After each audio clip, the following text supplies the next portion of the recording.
Welcome to the channel. आज का हमारा टॉपिक है नई आर्थिक अर्थव्यवस्था कि नई आर्थिक अर्थव्यवस्था क्या थी। ठीक है, इसको क्यों लागू किया गया, इसकी क्यों मांग हुई और पुरानी अर्थव्यवस्था को क्यों ख़त्म किया गया, इनकी विशेषताओं के बारे में भी जानेंगे। तो आइए वीडियो स्टार्ट करते हैं।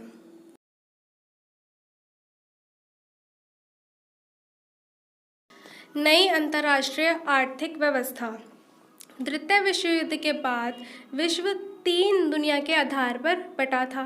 पहली दुनिया थी पूंजीवादी व्यवस्था, दूसरी दुनिया साम्यवादी व्यवस्था और तीसरी दुनिया थी गुटनिरपेक्ष देश। आप गुटनिरपेक्ष के बारे में पढ़ चुके हैं कि गुटनिरपेक्ष होता क्या है। ठीक है, तो हम आगे पढ़ना शुरू करते हैं। 1970 में यूएनओ द्वारा व्यापार और विकास पर एक रिपोर्ट के अनुसार, यानी कि यूएनओ ने एक रिपोर्ट दी थी जिसमें विकासशील देशों और विकसित देशों के मध्य बहुत गहरी खाई थी। इस खाई को भरने के लिए विकसित देशों को विकासशील देशों का शोषण करना बंद करना होगा। जो विकासशील देश कौन से हैं? भारत, अफ्रीका और भी बहुत से देश हैं। और विकसित देश रूस, चाइना और अमेरिका है। तो इन देशों ने विकासशील देशों का हमेशा शोषण ही किया है। तो इस शोषण के कारण एक खाई पैदा हो गई है जो विकासशील देशों और विकसित देशों के बीच में है। आर्थिक शोषण का अंत करना होगा इस खाई को भरने के लिए।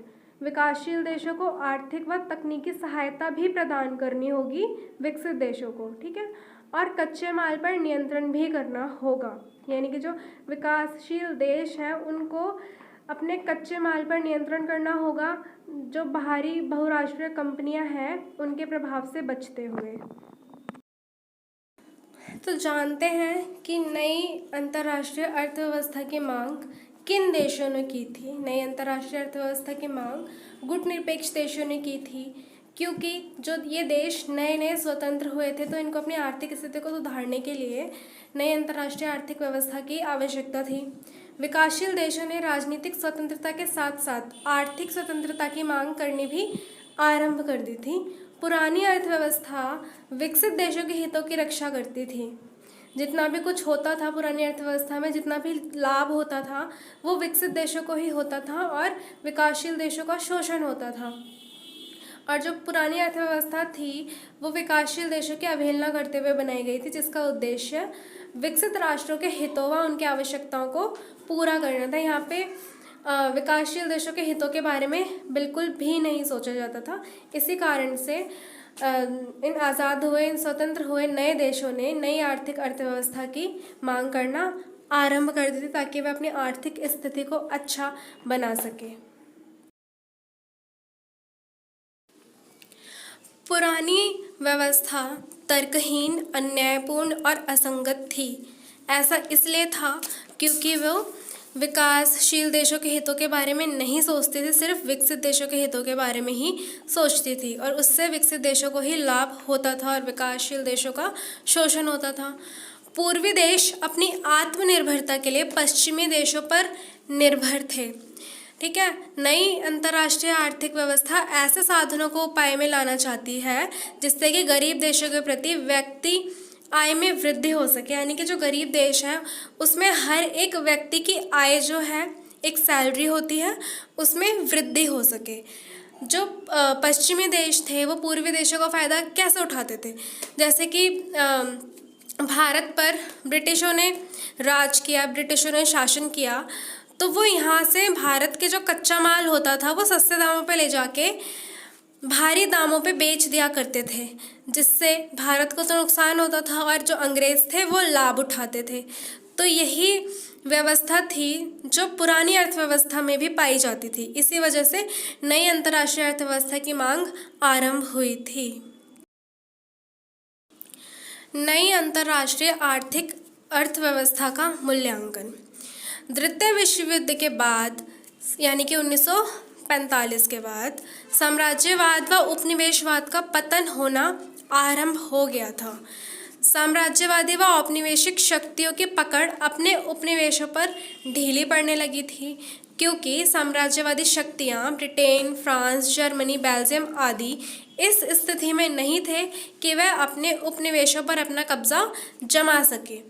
अतः उन्होंने अपने अपने उपनिवेशों को आज़ाद करना आरंभ कर दिया। ब्रिटेन ने भारत को आज़ाद किया क्योंकि अब इन उपनिवेशी शक्तियों को यह आभास हो चुका था कि अब हम दूसरे देशों पर और राज नहीं कर सकते। वहाँ की जो जनता थी उनके दिलों में अब ज्वाला निकलने लग गई थी कि अब उनको बंदी बनकर नहीं रहना, अपने ही देश में बंदी बनकर नहीं रहना, अपने देश को स्वतंत्र कराना है। जनता जो थी वो भड़की हुई थी। तो ये जो उपनिवेश देश थे अब इस जनता को कंट्रोल नहीं कर पा रहे थे, इसलिए इन्होंने अपने इन उपनिवेशों को आज़ाद करना शुरू कर दिया था। ठीक है, फिर इसके परिणाम स्वरूप 50वां और 60वें दशक में एशिया, अफ्रीका और लैटिन अमेरिका के सैकड़ों देश अंतर्राष्ट्रीय राजनीति के मंच पर उभरे।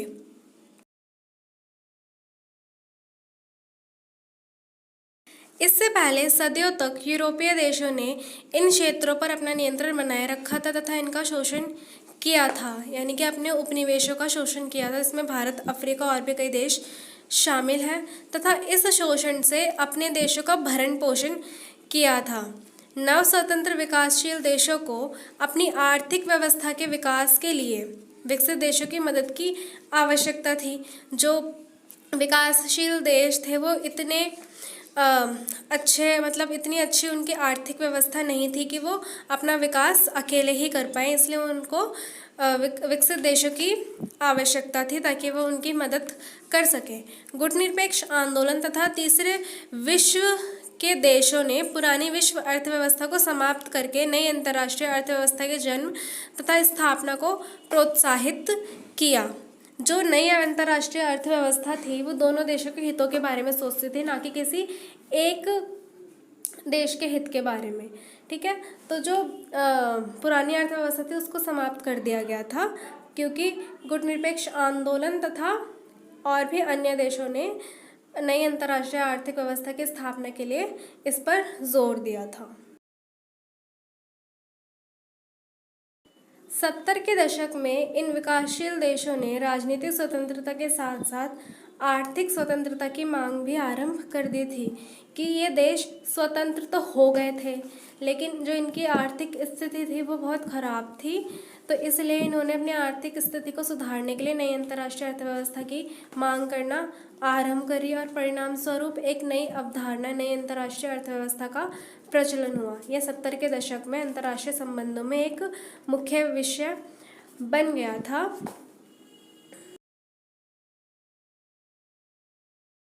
नई अंतर्राष्ट्रीय अर्थव्यवस्था के बारे में जान लेते हैं। नई अंतर्राष्ट्रीय अर्थव्यवस्था वह है जिसका उद्देश्य विकासशील देशों को खाद्य सामग्री उपलब्ध कराना है। यानी कि जो विकासशील देश हैं उनकी आर्थिक व्यवस्था इतनी अच्छी नहीं है, इसलिए नई अंतर्राष्ट्रीय अर्थव्यवस्था के तहत विकासशील देशों को खाद्य सामग्री उपलब्ध कराना आवश्यक है। साधनों को विकसित देशों से विकासशील देशों में भेजना, यानी कि जो साधन है अपनी आर्थिक स्थिति को सुधारने के लिए, जो भी रोजगार के नए नए साधन हैं, जो भी माल तैयार होता है विकसित देशों में, उसको विकासशील देशों में भेजना ताकि लाभ कमाया जा सके। वस्तु संबंधी समझौते करना, परंपरावादी औपनिवेशिक अर्थव्यवस्था के स्थान पर निर्धन तथा वंचित देशों के साथ न्याय करने के उद्देश्य से नई अंतर्राष्ट्रीय आर्थिक अर्थव्यवस्था की स्थापना हुई है। मतलब विकासशील देशों और विकसित देशों दोनों के ही हितों की रक्षा यह नई अंतर्राष्ट्रीय अर्थव्यवस्था करती है और विकसित देशों से ये आशा भी करती है कि वे विकासशील देशों की मदद करें उनको विकसित होने में। नई अंतर्राष्ट्रीय अर्थव्यवस्था के बुनियादी सिद्धांत: कच्चे माल की कीमत को घटाने बढ़ाने पर रोक लगाई जाए तथा कच्चे माल और तैयार माल की कीमतों में अंतर ना हो। जो ब्रिटिश थे, जब हम ब्रिटिश शासन के उपनिवेश में थे, जब भारत था, तो भारत के कच्चे माल को सस्ते में ले जाकर वो ब्रिटेन में ऊंचे दामों पर बेच देते थे, जिससे ब्रिटेन को फ़ायदा होता था और भारत का शोषण हुआ करता था। तो कच्चे माल की जो कीमत है उसमें अंतर को रोकना नई अंतर्राष्ट्रीय अर्थव्यवस्था का उद्देश्य रहा। विकासशील देशों पर वित्तीय ऋण के भार को कम करना, यानी कि ऋण को कम करना। खनिज पदार्थ और सभी तरह के आर्थिक पदार्थों पर किसी राष्ट्र की संप्रभुता की स्थापना करना। जो भी खनिज पदार्थ जिस भी देश में पाए जाते हैं, उस खनिज पदार्थ पे उस देश का नियंत्रण ही स्थापित होना चाहिए। कोई और देश किसी और देश के खनिज पर अपना नियंत्रण स्थापित ना कर सके। ठीक है। विकासशील देशों द्वारा तैयार माल के निर्यात को प्रोत्साहन देना। पहले विकासशील देशों में जो भी माल तैयार किया जाता था उसको विकासशील देशों में ही बेचा जाता था, इससे कोई लाभ नहीं होता था, तथा जो विकसित देशों में विकासशील देशों के माल को ले जाने की अनुमति नहीं मिला करती थी। लेकिन नई अंतर्राष्ट्रीय अर्थव्यवस्था में ऐसा कुछ नहीं है। विकासशील देश अपने माल को विकसित देशों में ले जाकर बेच सकते हैं। विकासशील देशों और विकसित देशों के मध्य की खाई को समाप्त करना इसका एक मुख्य उद्देश्य रहा है। अमीरी गरीबी को ख़त्म करना। विकासशील देश गरीब की श्रेणी में आते हैं और विकसित देश अमीर देशों की श्रेणी में आते हैं, तो इस खाई को कम करना नई अंतर्राष्ट्रीय अर्थव्यवस्था का एक मुख्य उद्देश्य रहा। नई अर्थव्यवस्था के बारे में पूरी जानकारी मिलने के बाद अब पुरानी अर्थव्यवस्था की विशेषताओं के बारे में जान लेते हैं। पुरानी अर्थव्यवस्था के अंतर्गत विश्व में पूर्वी व पश्चिमी गुटों में अंतर पाया जाता था, अमीरी गरीबी का। ठीक है। पुरानी आर्थिक व्यवस्था विकसित देशों के हितों की रक्षा करती थी, जिससे सारा लेन देन विकसित देशों में ही होता था, जो कि भेदभाव रहित था। विकासशील देशों का कोई हाथ ही इसमें नहीं माना जाता था, यानी कि इससे विकासशील देशों का हित नहीं होता था, सिर्फ विकसित देशों का हित हुआ करता था। पुरानी अर्थव्यवस्था राष्ट्रवाद से ओतप्रोत थी। इस पर कुछ एक राष्ट्र का एकाधिकार था। यह व्यवस्था तर्कहीन, अन्यायपूर्ण और असंगत थी। जो पुरानी अर्थव्यवस्था थी उस पर विकसित देशों का ही नियंत्रण हुआ करता था, विकासशील देशों का नहीं। विकासशील देशों का सिर्फ शोषण हुआ करता था। पुरानी अर्थव्यवस्था के अंतर्गत विकसित राष्ट्रों ने अंतर्राष्ट्रीय व्यापार को इस तरह नियमित कर रखा था कि विकसित देशों को विकासशील देशों में आसान शर्तों पर माल बेचने की छूट प्राप्त थी। जो विकसित देश थे वो विकासशील देशों में अपना माल बेच देते थे ऊंचे दामों पर, लेकिन जो विकासशील देश थे उनको अपने ही देश के अलावा विकसित देशों में अपना माल बेचने की अनुमति नहीं दी जाती थी, तथा पुरानी अर्थव्यवस्था दोषपूर्ण थी। पुरानी अर्थव्यवस्था पूर्ण रूप से दोषपूर्ण पाई जाती है। कुल मिलाकर इस टॉपिक का मतलब यह है कि इस विकासशील देश और विकसित देशों के बीच में जो गहरी खाई थी अमीर गरीब की, उसको दूर करना। आज की हमारी वीडियो यहीं पर ख़त्म होती है। Thanks for watching.